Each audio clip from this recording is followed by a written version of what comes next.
소화가 안 되고 속 쓰리고 위염이 있는데 약 먹으면 좀 좋아지거든요. 그런데 계속 반복되시는 분들, 나는 분명히 술, 커피 이런 것도 안 하고 담배도 안 피는데 계속 위염인 상태가 지속되는 분들이 있을 거예요. 그런 분들은 위액이 부족한 상황일 수 있는데 여기에 섭취할 수 있는 영양제까지 한번 말씀을 드리겠습니다. 약들약. 안녕하십니까, 약들약의 고약사입니다. 화이팅 먼저 외치고 시작하겠습니다. 화이팅! 오늘 영상은 위의 효소가 부족하면 나타날 수 있는 신호들을 말씀을 드리고요, 도움이 되는 영양제까지 말씀을 드리고 마무리 짓겠습니다. 병원에 가셔가지고 내시경 검사를 해서 위염이 있어요, 약을 먹어요, 이런 케이스는 정말로 많으실 겁니다. 전통적인 의학에서는 저산증이라는 거를 따로 검사를 하지 않습니다. 그래서 이 산이 부족한 상태는 일반적으로 위에 염증이 생기거나 여러 가지 이유로 위산이 잘 안 나오는 상태가 바로 저산증인데요. 위액과 산이 안 나오기 때문에 뭘 먹어도 소화가 잘 안 되고, 그리고 소화가 잘 안 되고 위에 부담이 되니까 위에 염증이 생길 수 있고, 위염이 생겼지만 산이 과다해서 생기는 위염이 아닌 저산증으로 위염이 생기는 그런 희한한 상태가 발생이 됩니다. 근데 이런 상태를 병원에서 진단을 일반적으로는 하지는 않는 걸로 알고 있어요. 그래서 속이 쓰리거나 소화가 안 되거나 위염 증상이 있는 분들은 무조건 산이 과다인 상태라고 진단이 내려지고 위염약을 계속 복용을 하게 되고, 위염약은 바로 산을 중화시키거나 산이 안 나오게 하는 그런 기전이 있는 약이거든요. 그렇기 때문에 나는 지금 저산증이라서 위염이 생겼는데 산이 안 나오게 하는 약을 계속 먹어. 그러면은 저산증이 더 심해집니다. 위액이 안 나옵니다. 그러니까 악순환이 반복되는 거죠. 약을 복용하면 좀 편해지긴 해요. 왜 그러냐면은 그 약에는 소화제도 들어가 있고, 소화를 도와주는 위장운동 촉진제도 들어가 있고, 위점막 보호해주는 것도 들어가 있고, 그리고 위산이 억지로 더 안 나오게 하니까 일시적으로는 위에 염증이나 그런 데 자극이 덜 되기 때문에 편해집니다. 그렇지만 약을 끊게 되면은 더 안 좋아지죠. 그러니까 악순환이 반복되기 때문에 내가 저산증이 있나, 산이 과다한가, 이걸 잘 판별하는 게 되게 중요한 겁니다. 잘 판별해서 저산증에 맞게 대응만 하시면 되게 금방 좋아지고 약도 끊을 수 있는 거거든요. 자, 그렇다면은 이 저산증의 원인을 알아보겠습니다. 첫 번째 원인은 그냥 노화로 저산증이 생기기도 합니다. 위벽세포에서 산과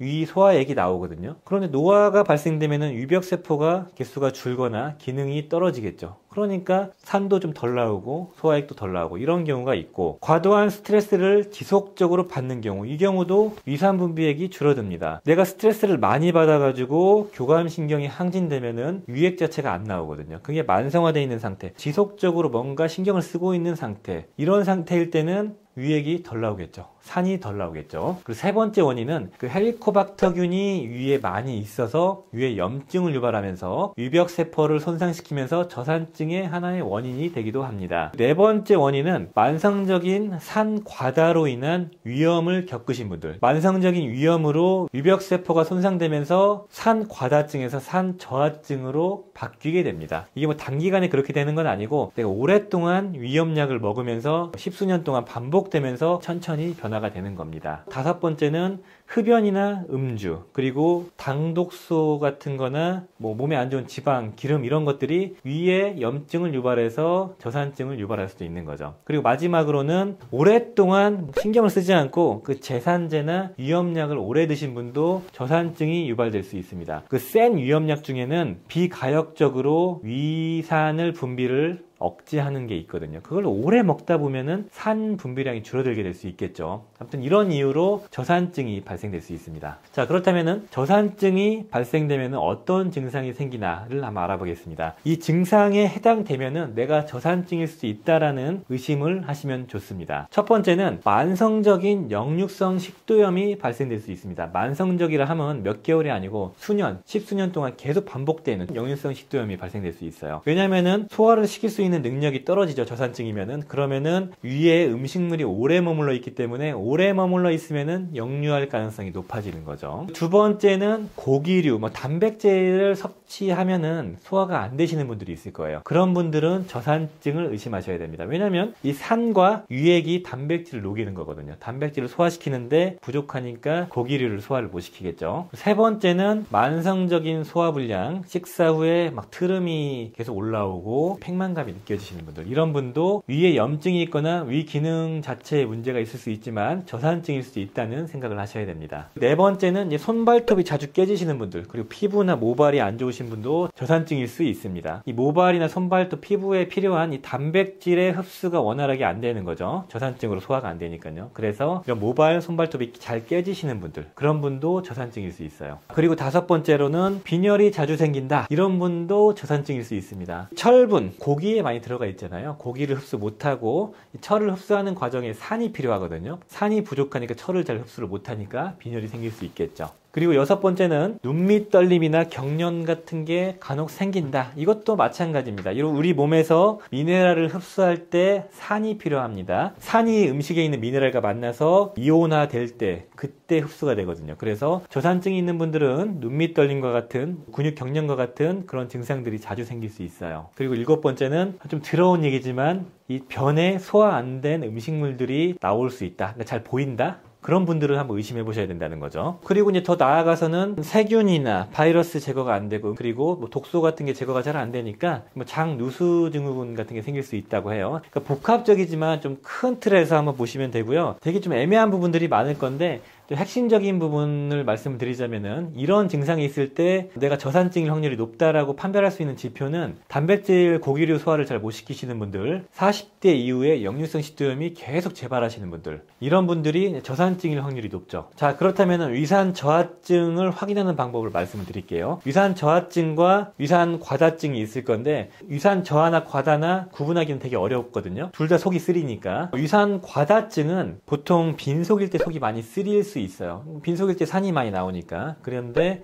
음식물을 먹으면 속이 편해진다. 이건 위산 과다증의 신호일 수 있고, 위산 저하증은 평소에는 괜찮을 확률이 높은데 음식물이 들어오면 속이 쓰립니다. 그렇다면 어떻게 정확히 아는 거냐, 이렇게 물어보실 것 같은데, 위산 저하증 검사를 하는 병원들이 있거든요. 기능의학을 하는 병원에서 주로 검사를 하는데, 그 펩시노겐 1, 2의 그 비율로 검사를 하시더라고요. 그래서 간단하게 검사를 할 수 있습니다. 그렇다면은 내가 저산증인데 어떻게 대처해야 되나, 여기에 대해서 말씀을 드릴게요. 대처법 가장 쉬운 방법은 일단 원인을 제거하는 겁니다. 잘 아시는 것처럼 술, 담배 끊고, 커피 줄이고, 과식 줄이고, 야식 줄이고, 단 음식 끊고, 이런 과정을 먼저 하셔야 돼요. 하고 나서 병원에서 헬리코박터균이 있다 그러면은 제균을 하고, 이 제균 하냐 안 하냐는 선택의 영역이지만, 그리고 이 제산제나 위염약을 병원에서 처방하면은 10년, 20년 동안 그냥 쭉 드시는 분들이 의외로 많거든요. 그럼 위 다 망가집니다. 당연히 체중 감량을 해야지 위의 압을 줄여줘서 식도염이나 위의 부담을 줄여줄 수 있고, 그리고 운동을 해야 됩니다. 위 기능을 촉진시킬 수 있거든요. 음식을 충분히 씹어 드시고요. 가장 중요한 거, 저산증에는 영양제가 되게 강력한 힘을 발휘해 주거든요. 그래서 잘 판단해서 좋은 영양제를 섭취한다. 자, 그렇다면은 영양제를 어떻게 세팅해야 되나를 말씀드리겠습니다. 만성적인 소화불량이 있으신 분들, 저산증이 의심되는 분들은 위산 성분인 베타인 염산염이 들어가 있는 효소에다가 위액 효소인 펩신이 들어간 효소를 가장 기본으로 구성해 주시면 되고, 여기에다가 플러스 알파로 다른 소화도 도와주는 췌장 효소 판크레아틴이 들어가 있는 이런 효소를 가장 기본으로 구성하시면 됩니다. 그리고 속쓰림이 좀 심하시고 역류성 식도염까지 있고 오래되신 분들은 글루타민 같은 점막을 재생해주는 성분, 그리고 아연, 알로에베라, DGL, 이런 위점막의 재생과 염증을 완화시켜주는 이런 보조제도 같이 활용하시면 좋고요. 제품을 또 말씀을 드려야겠죠. 국내 제품을 먼저 말씀을 드리겠습니다. 이거는 약국에서만 판매하는 제품인데, 그 MI땡의 LG땡 이 제품이 있는데 캡슐 타입의 효소 제품이에요. 이 제품은 위효소, 췌장효소, 식물성 효소가 잘 버무려져 있고 7, 8년 이상 판매를 해봤는데 드신 분들 만족도가 아주 높죠. 꾸준하게 드셔서 채워주는 목적으로 이런 제품이 국내 제품에 있고요. 해외 제품은 쏜 땡땡땡의 BPP라는 효소입니다. BPP는 베타인 염산염, 펩신, 판크레아틴의 아마 약자인 것 같은데, 그 위산 성분과 위액 성분과 췌장효소 성분이 다 같이 믹스가 되어 있는, 그리고 함량이 상당히 높기 때문에 드신 분들의 그 피드백이 아주 좋죠. 그런데 이런 효소들은 저산증이 아닌 분들이 빈속에 드시면 속이 쓰리거나 아플 수 있고, 그런 게 안 맞는 신호이고요. 내가 식사 전이나 후에 딱 먹었는데 속이 편해지면은 잘 맞는 신호입니다.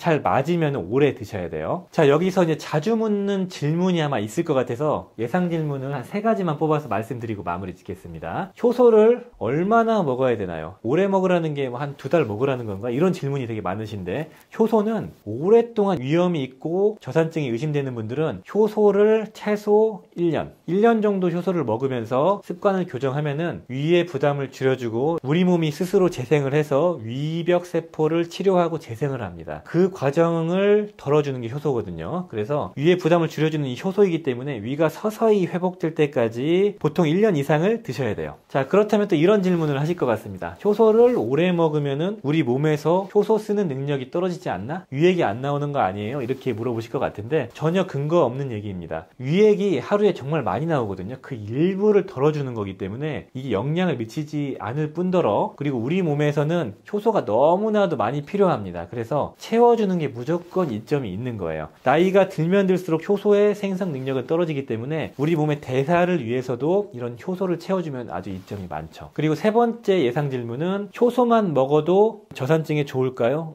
좋을 수 있습니다. 효소는 말씀드린 것처럼 1년 이상 쭉 섭취하면은 위의 부담을 줄여줄 수 있거든요. 소화가 잘 되는 것만으로도 위가 스스로 회복할 수 있는 여지를 만들어주는 거기 때문에 오랫동안 효소만 드셔도 좋고요. 근데 위에 염증이 있거나 심한 경우면 병원 치료를 병행하면서 효소를 드시면 좋습니다. 자, 오늘 영상은 위액이 부족한 증상들, 신호들, 그리고 저산증에 활용할 수 있는 영양제 조합까지 말씀을 드렸습니다. 위가 안 좋고 많이 힘드신 분들은 꼭 주치의와 협의해서 판단하시고 이런 관점도 있다는 정도로 봐주시면 좋을 것 같습니다. 오늘 영상이 도움이 되셨으면 좋아요, 구독 부탁드리겠습니다. 감사합니다. 빠이요.